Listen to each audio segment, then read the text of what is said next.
Bueno, ahora vemos el ciclo del agua. Quizá este ciclo lo han visto muchas veces.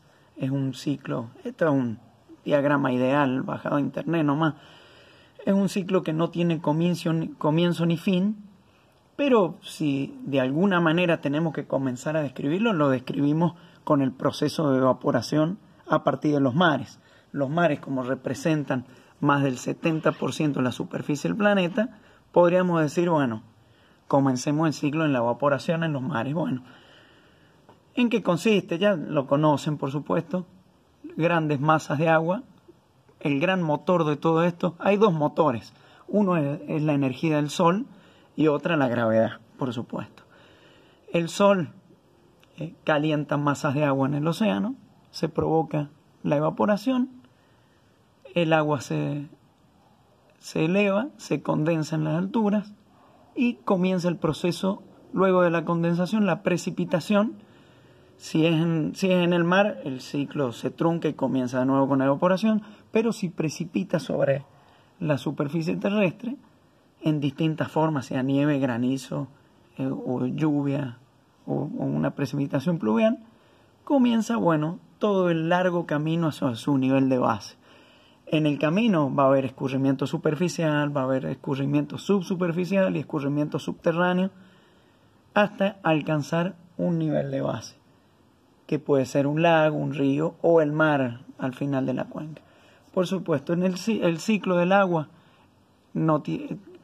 representa un movimiento o transferencia de grandes masas de agua, como dijimos, desde los cuerpos de agua hacia la atmósfera, luego se condensa, luego el agua pasa del estado líquido, precipita y recorre nuestras cuencas, generando escurrimiento superficial, subsuperficial y subterráneo. ¿Está bien? Vamos viéndolo rápido, que es la precipitación, es toda forma de agua que cae del cielo, en este caso a la superficie terrestre, forma parte ya de nuestras cuencas una vez que intercepta el suelo. Puede ser interceptado por la vegetación, en ese caso se evaporea nuevamente y la atmósfera se cobra esa agua, o llega al suelo y realmente lo primero que hace el suelo es cobrarse esa cuota de humedad del suelo para que recién comience por gradiente a escurrir superficialmente o comience a infiltrarse. ¿Está bien? La detención es toda aquella agua que queda entrampada en charcos o en la roca o en las ciudades, simplemente atrapada en roca impermeable que luego, bueno, se evapora sin continuar el ciclo. Y si toda aquella agua que escapa a los procesos anteriores comienza realmente a infiltrarse. ¿Está bien? Bueno, en hidrogeología vamos a ver, si bien es cierto, está el proceso de evaporación de agua y la transpiración de toda la masa viva, vamos a ver, surge aquí el concepto de evapotranspiración, que es aquel proceso que incluye a los dos anteriores, a la evaporación y a la transpiración. ¿Por qué? Porque es sumamente difícil. La evaporación, haciendo un simple balance, se puede calcular, pero la transpiración de las plantas y de la masa viva en general, nosotros incluidos, es muy difícil determinarla, porque claro, cada organismo vivo transpira de manera diferente. Entonces, la verdad que a los fines prácticos es sumamente difícil saber la cantidad de especies vivas que puedan haber en una cuenca, cuando nosotros en realidad a los fines hidrogeológicos necesitamos saber qué cantidad de agua se cobra a la atmósfera. O sea, no nos interesa saber si se ha evaporado o ha transpirado. Simplemente a los fines prácticos nos interesa saber la cantidad de agua que se cobra a la atmósfera en un área determinada. Entonces surge este concepto nuevo de evapotranspiración, que es sumamente práctico y mucho más fácil de determinar. ¿Está bien? La escorrentía superficial es toda aquella agua que recorre la superficie de nuestras cuencas.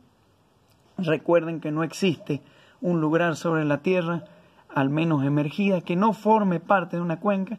Las cuencas van a ser endorreicas, exorreicas o arreicas, pero el agua un poquito de gradiente tiene que tener y se mueve sobre la superficie terrestre, siguiendo la gravedad, y en este caso el gran motor es la gravedad y genera la escorrentía superficial.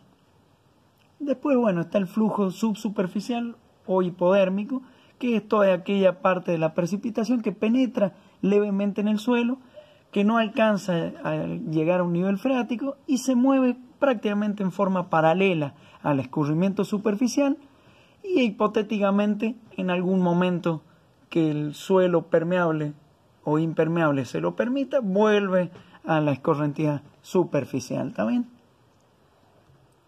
No sé si habrán caminado muchas veces en una quebrada en donde hay un río que aparece, luego desaparece, y luego siguen caminando abajo y aparece nuevamente.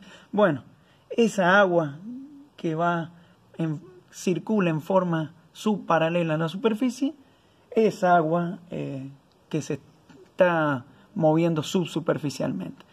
Bueno, vemos acá un diagrama, después ustedes véanlo en detalle, pero yo lo que quise materializar el hecho de que hay algunas unidades con las que se van a tener que familiarizar, y unas son los milímetros de precipitaciones. Cuando hablamos de 1 milímetro de precipitación, eso es un registro que queda en el pluviómetro. Ven que 1 milímetro es una medida lineal, una unidad lineal de longitud, y lo que ha precipitado en una cuenca o en una superficie es en realidad un volumen de agua por metro cuadrado. ¿Está bien?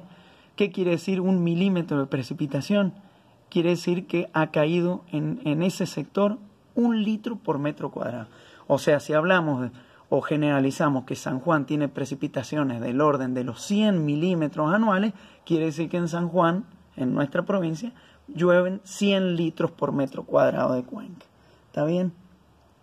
Ahí a la izquierda pueden ver una serie de pHs que puede tener el agua o ejemplos. Yo lo materializaba, lo ponía simplemente para mostrarles que el agua de una lluvia es relativamente ácida. El agua de lluvia tiene un pH entre 5 a 5.5. Eso quiere decir que es sumamente agresivo y, bueno, ataca en gran medida los minerales del suelo o de la roca por la que va circulando, razón por la cual esa lluvia, esa agua que primero cae sumamente pura, inmediatamente se empieza a cargar de cationes y aniones que va encontrando en la cuenca. No llueve agüita solamente pura, es ácida y ataca, es muy agresiva el agua de lluvia.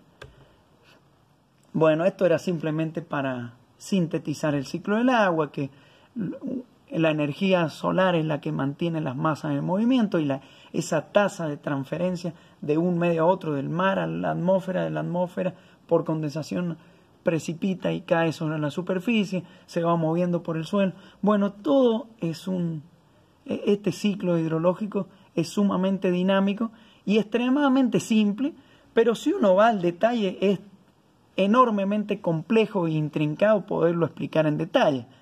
Pero sí es bueno todo el tiempo traerlo a la luz, porque es lo que es el motor de la hidrogeología. Y habrán visto que ahí, como dice, el agua está distribuida en 5 reservas interconectadas: el mar, los depósitos de hielo y nieve, las aguas terrestres, la atmósfera y la biosfera. El ciclo del agua lo que hace es moverse en esas 5 reservas interconectadas.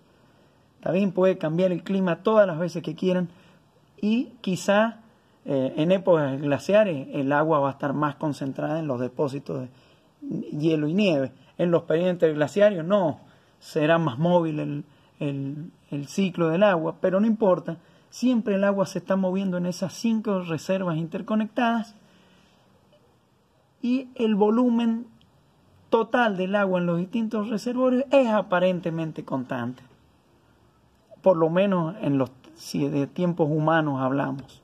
¿Está bien?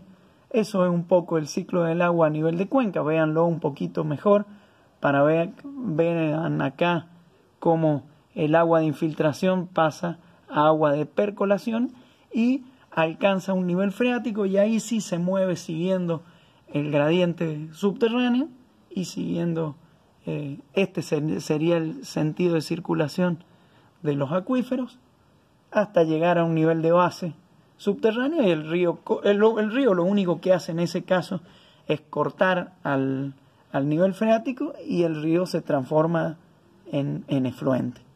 ¿Está bien? ¿Qué vemos acá? ¿Cuáles son las diferencias de la hidrología y la hidrogeología? La hidrogeología es la ciencia que trata de las aguas terrestres, de todos los tipos de agua, de la parte química, de la génesis, de la manera en que se mueven en el medio físico y biológico, por supuesto sin olvidarse de la relación con el ser humano. En cambio, la hidrogeología es aquella parte de la hidrología que corresponde al almacenamiento y circulación, distribución de las aguas terrestres en la zona saturada de las formaciones geológicas. Es lo que le dije hace un ratito. La hidrogeología se va a dedicar a la parte de la hidrología, a toda aquella parte de las aguas que circulan en nuestros medios porosos o fisurados. En definitiva, que circulan dentro de la geología que queremos estudiar. Bueno, con eso al menos vimos el ciclo del agua y bueno, algunas generalidades del agua como para que ustedes vayan entrando en los temas hidrogeológicos. En los videitos que voy a pasar a continuación ya vamos a entrar en la clase de cuencas de agua superficial, cuencas de agua subterránea, y vemos cómo de los conocimientos más básicos hacia los más complejos, como podría ser la hidroquímica o los ensayos de bombeo, vamos a ir desarrollando la materia.